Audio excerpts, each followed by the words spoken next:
Verso de número 1 em diante. João 9, verso de número 1 em diante. Oh, aleluia. Quem achou, diga amém. Quem está ligado, diga glória. Diz assim o texto. Quando Jesus ia passando,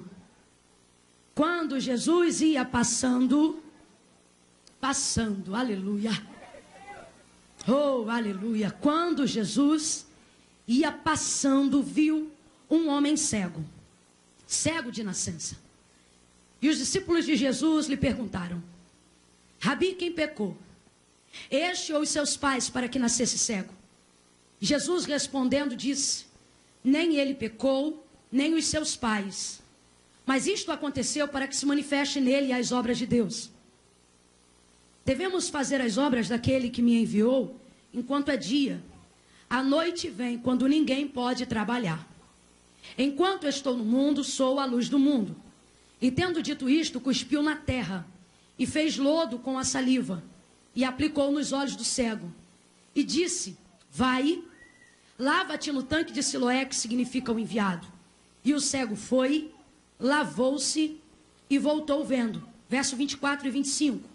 Chamaram pela segunda vez o homem que tinha sido cego e lhe disseram: dá glória a Deus, sabemos que esse homem é pecador.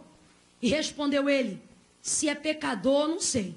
Uma coisa sei, eu era cego e agora vejo. Oh glória, quem pode dar glória por essa palavra? O Senhor tem falado muito forte ao meu coração que o ano de 2016 será um ano marcado por milagres. Milagres. Capítulo 9 do Evangelho de Jesus, segundo escreveu João, nesses versos que nós acabamos de fazer a narrativa do texto, trazem para nós um milagre maravilhoso. Todos os milagres, obviamente, são milagres, e cada um que recebe o seu milagre sabe a maravilha que é viver um milagre. Ninguém pode olhar para alguém e avaliar um milagre como melhor ou maior do que o outro. Quem recebe o milagre é que sabe o tamanho da obra que o Senhor fez. No caso do cego de nascença, nós estamos diante de uma deficiência, diante de uma necessidade tão pungente na vida desse ser humano, que automaticamente para nós e para todos que observam esse testemunho, há de se afirmar em conjunta voz que nós estamos diante de um milagre maravilhoso. A Bíblia vai falar sobre este homem que era cego e cego de nascença. Ele traz para nós algumas verdades que, para mim, determinam nessa noite o rumo profético que o Senhor quer traçar para a nossa vida. O caminho de milagre que esse cego de nascença viveu é o mesmo caminho de milagre que o Senhor quer nos colocar para que nós também vivamos. E para isso nós precisamos entender as estratégias, os percalços e como trafegar dentro desse caminho. A gente vai perceber pelo menos 3 cegos na Bíblia Sagrada que tiveram o seu milagre extremamente noticiado e conhecido por nós através da Escritura Sagrada. Um deles primeiro é o cego Bartimeu. A Bíblia vai dizer que este cego clamava demasiadamente ao Senhor e ele dizia: filho de Davi, tem misericórdia de mim. Filho de Davi, tem misericórdia de mim. E ele clamava e alguém dizia para ele: olha, cesse de clamar, cego, ele não te ouvirá. Mas a Bíblia vai dizer que quanto mais o detinham para que ele se calasse, mais alto ele erguia a voz e clamava: filho de Davi, tem misericórdia de mim. Filho de Davi, tem misericórdia de mim. Quando a Bíblia diz que Bartimeu alçava a voz e falava ainda mais alto, isso me inspira. Isso quer dizer que ninguém vai limitar o que eu creio que vou receber. Ninguém vai frear o que eu creio que vou receber. Ninguém vai paralisar o que eu determinei que estou prestes a receber. Quanto mais alguém dizia: cala-te, cego, a Bíblia diz: mais alto ele gritava: filho de Davi, tem misericórdia de mim. Filho de Davi, tem misericórdia de mim. Eu não sei quanto tempo ele clamou. O que eu sei é que Jesus o ouviu. E quando Jesus o ouve, Jesus volta e pergunta para ele: o que queres que eu te faça? Aí ele diz assim: eu quero ver. E o Senhor diz para ele: então veja. Imediatamente aquele cego passou a ver. Imediatamente. Olha para o seu irmão e diga: na hora. Não, abre a boca, diga para ele: na hora. Ele passou a ver imediatamente. Isso fala para nós sobre o caminho dos milagres imediatos. Bartimeu não fez campanha de uma semana. Bartimeu não fez propósito de 12 dias. Bartimeu simplesmente, naquele momento em que clamou, imediatamente o Senhor voltou, perguntou o que ele queria e liberou sobre a vida dele a cura que ele precisava, acabando com a sua deficiência e marcando um novo tempo na vida de Bartimeu. Isso foi na hora. Isso fala para nós dos milagres imediatos. Numa outra oportunidade, por exemplo, falando sobre outro cego, a gente vai conhecer o cego da aldeia de Betsaida. A Bíblia vai dizer que este cego foi o próprio Senhor que esteve diante dele e ministrou a cura. Acerca desse, o Senhor também usou saliva. Pegou a saliva, untou nos olhos e tirou as mãos e perguntou para ele: o que você está vendo? Aí ele vai dizer: eu vejo árvores que andam como homens. A visão dele não havia vivenciado o milagre imediato. Então a Bíblia vai dizer que o Senhor agora pega as mãos, impõe a mão sobre os seus olhos por segunda vez e retira. Quando ele retira as mãos, aí ele pergunta o que está vendo, e aí o cego vai dizer que está vendo perfeitamente tudo o que está diante dele. Milagre, diga glória a Deus, é mais um milagre. Mais um milagre aconteceu. Este milagre não foi um milagre imediato, foi um milagre gradativo. A cura foi gradativa. Primeiro colocou, não recebeu, depois impôs de novo e aí ele recebeu completamente. Isso fala sobre etapas para a realização de um milagre. A Bíblia diz que aquele que começou, oh aleluia, aquele que começou, aleluia, aquele que começou a boa obra é fiel para aperfeiçoar. Se ainda não chegou a sua vitória, fica tranquilo, não terminou, mas já começou. Já começou. E se começou, fica tranquilo, porque quem começa sabe a hora de terminar. Terminou e o cego de Betsaida recebeu a sua vitória. Agora, o de João capítulo 9, o cego de nascença, ele traz para nós uma revelação ainda mais profunda, e para mim é a maneira com que mais Jesus trabalha em nossos dias. Por quê? Não é o imediato, nem é o gradativo, mas é o participativo. Por quê? Porque na realização da cura, do milagre do cego de nascença, Jesus jogou a lama e ele mesmo trouxe sobre os olhos a água para tirar a lama. Então foi 50-50, foi 50% operação na maneira direta de trabalhar de Jesus, e os outros 50% para desfecho do milagre foi a disposição daquele homem de ir ao tanque, jogar água no rosto, para poder ver toda a honra, toda a glória, a execução da cura, a manifestação do milagre. Foi o Senhor que operou quando impôs as mãos sobre o cego, mas a evidência da realidade da cura que Jesus já tinha operado precisou com que o cego fosse ao tanque, metesse a mão na água e jogasse a água no rosto para que ele fosse ver. Eu entendo que o Senhor tem separado esses dias para fazer estes milagres. Que milagres? Milagres que precisam acompanhar a nossa produtividade. Milagres que precisam acompanhar a nossa cooperação. Milagres que precisam acompanhar a nossa vontade, a nossa mão, o nosso trabalho, o nosso desejo de fazer, o nosso desejo de ver. Olha o ímpeto desse homem, ele está totalmente envolvido com o que está acontecendo, e aí ele vai viver a evidência do milagre que Jesus tinha acabado de operar. Eu tenho para mim que Jesus está trabalhando dessa maneira nesses dias, porque esta é a maneira mais rápida de que o nome dele seja glorificado através de algo. Perceba, quando Bartimeu foi curado, isso se propagou de maneira extraordinária, porque as pessoas falaram, mas sobretudo porque ficou escrito. Se isso não tivesse ficado escrito, não haveria propagado e alcançado tantas vidas quanto se alcança hoje. O milagre que aconteceu na vida do cego de Betsaida, ele foi tirado da aldeia e ele nem pôde voltar à aldeia para contar o testemunho. O Senhor, ele disse para ele, depois de ter curado ele: não volte mais para lá. Ou seja, edificou ele, mudou a vida dele. Agora o cego de nascença não. Quando os discípulos perguntam: Rabi, quem pecou, este ou os seus pais, para que nascesse cego? Ele vai dizer: nem ele nem os pais, mas isto aconteceu para que se manifeste nele Aleluia.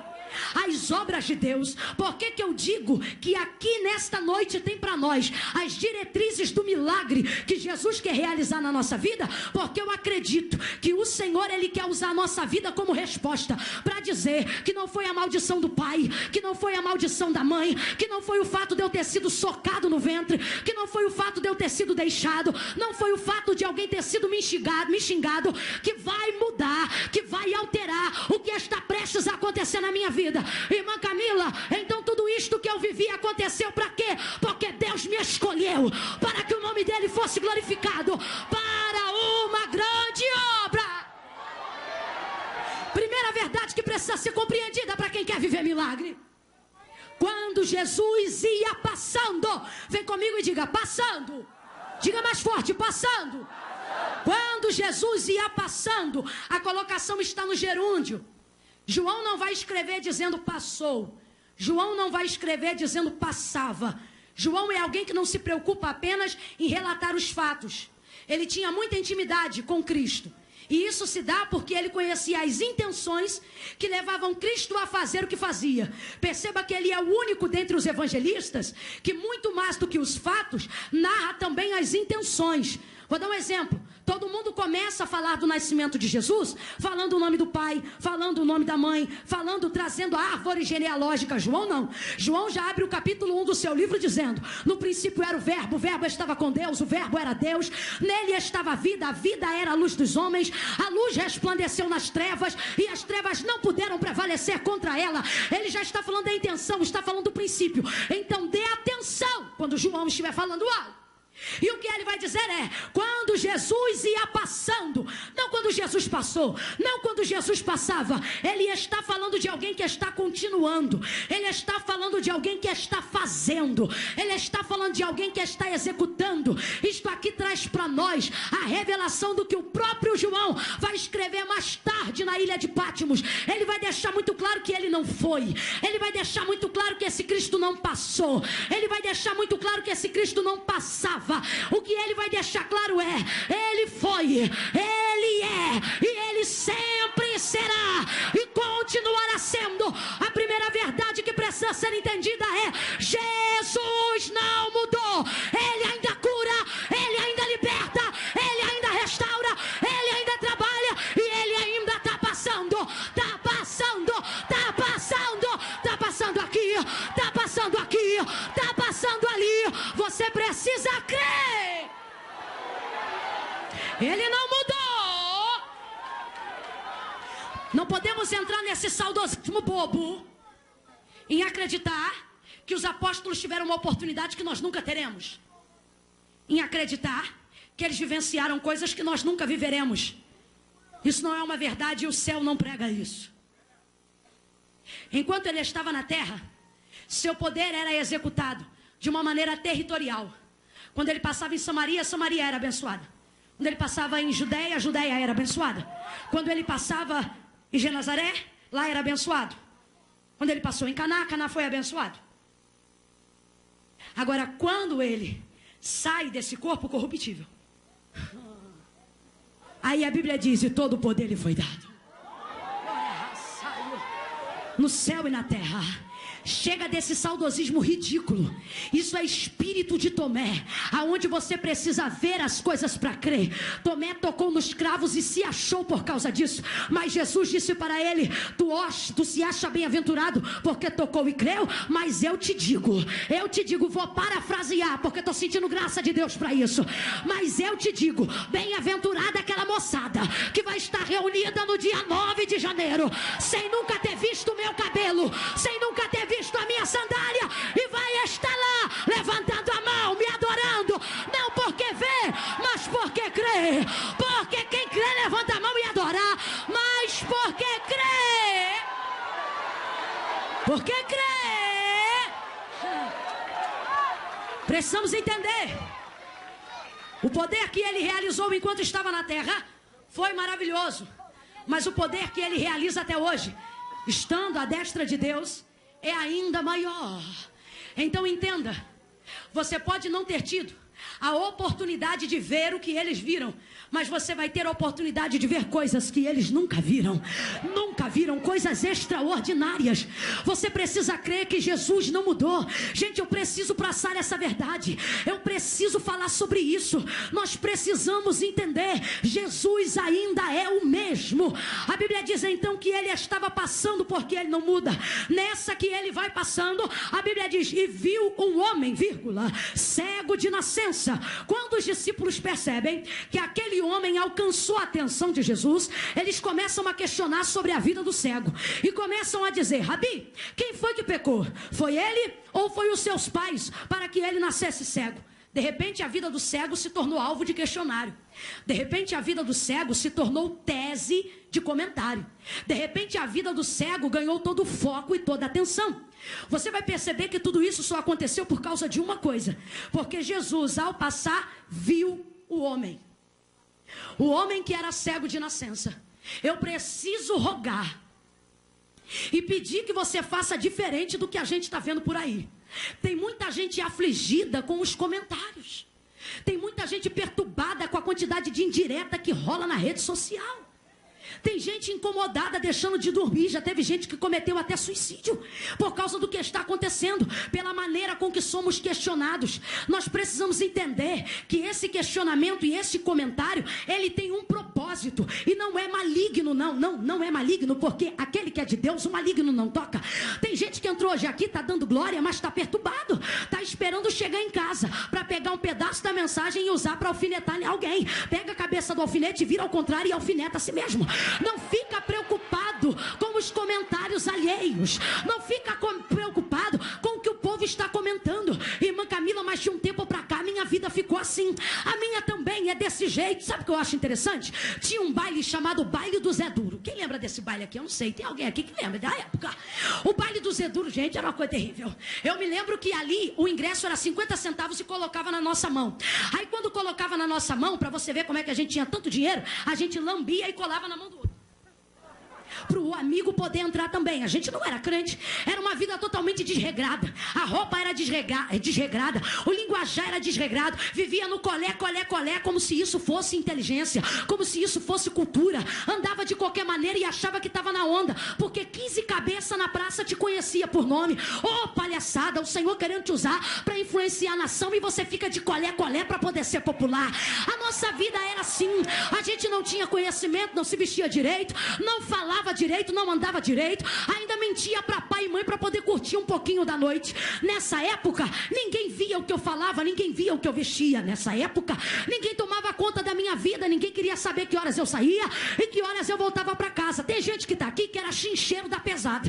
Ninguém se preocupava com que dinheiro você comprava, ninguém se preocupava de onde aquilo vinha, ninguém queria saber por que você estava doidão. Basta Jesus olhar para você, basta você entrar na presença dele, basta ele entrar na sua presença. Escuta isso, que de um tempo para cá, quando a nossa vida muda, é só querer seguir um caminho de santidade. Aí começam a perceber, começam a medir o comprimento da nossa saia para saber se está na doutrina ou se não está. Começam a olhar para o comprimento da nossa manga para saber se a gente presta ou se a gente não presta. Começam a olhar para o comprimento do nosso cabelo para saber se aparou um dedo ou dois. Começam a olhar para ver se a calça da irmã está apertada ou se está larguinha. Começa a olhar para poder ver o que está falando, aonde está andando. Antigamente você entrava e saía com uma cabeçada de gente que não tinha nome nem endereço. Hoje, quando o culto acaba, alguém vai te levar embora, já quer saber, tá namorando, tá pegando? É da fulana, é do não sei o que. É dessa maneira. E a coisa começa. E isso oprime a gente. A gente fica oprimido, porque a nossa vida começa a ser alvo de comentários.